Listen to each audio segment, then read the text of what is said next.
시편 150편 1절에서 6절까지 말씀을 살펴보도록 하겠습니다. 시편 150편은 총 150편으로 구성된 시편 전체의 마지막 노래입니다.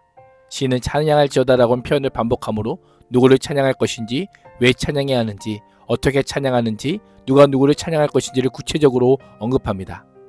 인간의 가장 바람직한 삶의 태도가 하나님을 향한 찬양임을 제시하며 시편 대단원의 막을 내립니다.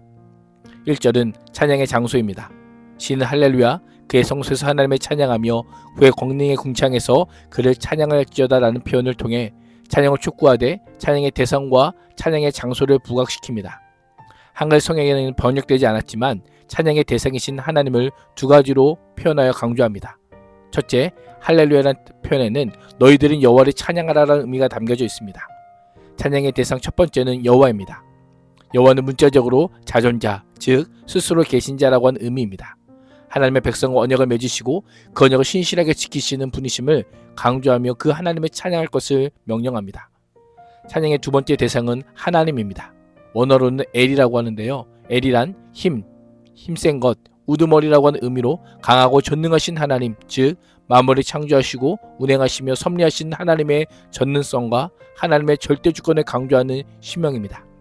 시인은 여호와와 하나님이라고 한 표현을 통해 하나님을 찬양하되 스스로 계시며 한결같이 그 언약을 성취하시는 신실하신 하나님, 유한하고 제한적 능력을 가진 피조물과 달리 전능하신 능력을 지닌 하나님을 찬양할 것을 촉구하고 있습니다. 하나님을 찬양하는 장소로 성수와 궁창 두 곳을 언급합니다. 성수는 하나님의 임재의 상징적인 처소로 성전 안에 있는 거룩한 장소로 구별된 곳입니다. 궁창은 하늘을 의미합니다. 성수와 궁창이라는 표현을 문자적으로만 해석한다면 우리는 이스라엘에 있는 시온산에 가서 예배를 드려야 합니다. 찬양하기 위해 우주선을 타고 하늘을 가리키는 우주 공간으로 가야 합니다. 그런 의미일까요? 그렇지 않습니다. 성수와 궁창은 하나님의 영광을 반영하는 장소로 하나님께서 모든 것을 다스리시는 곳을 의미합니다. 하나님을 찬양하되 예배의 처소로 지정된 곳만이 아니라 하나님의 능력이 나타나는 모든 곳에서 하나님께서 계시는 모든 곳에서 하나님을 찬양하라고 명령하는 것입니다.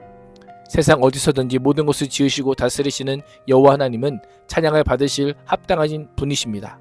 그래서 우리는 내가 있는 그곳이 성전이요 하나님께서 임재하시는 곳임을 기억하며 어떤 삶의 자리에서든지 하나님을 찬양해야 합니다. 하나님을 찬양할 때 하나님의 임재를 경험할 뿐 아니라 하늘의 은혜와 권능을 입게 됨을 잊지 말아야 합니다. 그런 점에서 찬양은 하나님의 창조를 선포하는 행위요 그 창조에 참여하는 이름을 기억해야 합니다. 2절은 찬양의 이유입니다. 하나님을 올려드리는 노래를 찬양 또는 경배라고 합니다. 찬양과 경배를 혼용하여 사용하기도 하지만 보통 하나님을 높여 노래하는 것, 하나님께서 행하시는 것을 노래하는 것, 하나님의 역사를 노래하는 것을 찬양이라고 합니다. 이에 반해 자신을 낮추어 노래하는 것, 하나님의 성품과 속성을 노래하는 것, 하나님의 하나님 되심을 노래하는 것을 경배라고 합니다.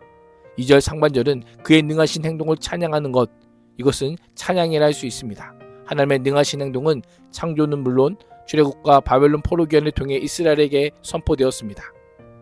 시인은 하나님의 개별적인 구원이 아니라 하나님의 행하신 모든 역사를 상기하도록 우리를 초청하고 있습니다. 2절 하반절은 경배라 할 수 있습니다. 그의 지극히 위대하심을 따라입니다. 직역하면 그의 무수한 광대하심을 따라서입니다. 이 표현은 찬양의 이유와 찬양의 정도까지 알려줍니다. 하나님의 능력 그 섭리하심이 인간의 생각에 미치지 못할 만큼 풍성하고 헤아릴 수 없을 만큼 크고 높고 깊음을 가리킵니다. 나아가 우리의 찬양이 하나님의 크심에 상응하는 것이야 함을 강조하고 있습니다. 그런 의미에서 찬양은 우리가 계획과 뜻대로 지어내는 것이 아니라 하나님께로부터 출발합니다. 하나님으로 인해 비롯되어야 함을 잊지 말아야 합니다. 2025년 12월 31일 한 해의 마지막 날입니다. 하나님의 말씀을 읽고 하나님께 기도하고 하나님을 예배하는 것 자체가 하나님의 능하신 행동과 지극히 위대하심의 결과임을 고백하며 찬양하는 하루가 될 수 있기를 주님의 이름으로 축복합니다. 3절에서 5절은 찬양의 방법입니다.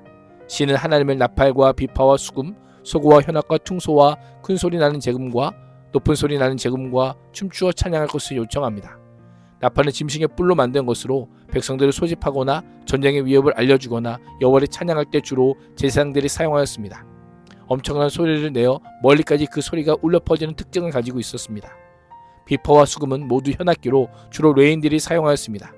소고는 탬버린이나 작은 북처럼 생긴 타악기로 일반적으로 여성들이 춤출 때 사용하였습니다. 현악은 현악기를 가리키고 퉁소는 공기를 진동시켜내는 관악기로 극도의 슬픔을 억누를 수 없을 때 사용했던 악기입니다. 큰 소리 나는 재금은 진과 심버지 같은 악기를 가리키고 작은 소리 나는 재금은 캐스터네츠와 같은 악기라 할 수 있습니다. 유사한 악기들의 이름을 하나하나 나열한 이유가 무엇일까요? 모든 악기를 동원하여 정성을 다하여 기쁨의 환호를 지르며 하나님을 찬양해야 함을 강조하기 위함입니다. 시인은 계속하여 찬양하며 찬양할지어다라는 표현의 반복을 통해 리듬이나 소리가 점점 더 커지고 고조되는 방식으로 찬양해야 함을 알려주고 있습니다. 찬양은 단지 묵상과 엎드림만이 아니라 몸은 물론 우리의 정신과 마음까지 쏟는 것입니다. 고백할 것이 많으면 많을수록, 감사하면 감사할수록, 풍성하면 풍성할수록 찬양은 더 크고 깊게 울려 퍼지는 것입니다. 한 해의 마지막 날 무엇을 계획하십니까? 바라기는 찬양으로 하나님을 높여드리십시오. 하나님의 놀라운 일을 기억하며 올해 최고의 찬양으로 여호와의 성호를 찬양할 수 있기를 축복합니다. 6절은 찬양의 주체입니다. 찬양의 주체는 호흡이 있는 자입니다. 시인은 호흡이 있는 자마다 여호와를 찬양할지어다 할렐루야라고 합니다. 숨쉬는 사람마다 주님을 찬양할 것을 선포하고 있습니다. 호흡이란 표현은 최초의 사람이 하나님으로부터 생명의 호흡을 받았을 때 사용되어서 인간이 하나님에게 의존함을 나타낼 때 사용되는 표현입니다. 시인은 호흡이란 단어를 통해 하나님의 절대적으로 의존적인 인간의 생명을 생생하게 묘사합니다. 하나님께서 우리의 호흡을 거두시면 모두가 흙으로 돌아갈 것이기에 시인은 생명의 호흡을 부여받아 하나님께 의존함으로 생명을 부지하는 모든 자는 마땅히 하나님을 찬양해야 함을 강조하고 있는 것입니다. 이 찬양은 당시 이스라엘 백성만이 아니라 오고 오는 세대 온 인류가 불러야 될 노래입니다. 하나님께로부터 구속함을 받아 새로운 생명, 새로운 영으로 거듭난 성도가 반드시 꼭 불러야 하는 장엄한 노래인 것입니다. 호흡이 있는 자로 오늘도 여호와를 찬양하며 경배하는 하루가 될 수 있기를 주님의 이름으로 축복합니다. 기도하겠습니다. 하나님, 지금까지 지내온 것은 주의 은혜입니다. 하나님의 자녀가 된 것도 주의 은혜입니다. 찬양하며 경배하며 예배하는 것도 주의 은혜입니다. 오직 주의 은혜만 찬양하는 인생 되게 하여 주옵소서. 예수님의 이름으로 기도합니다. 아멘.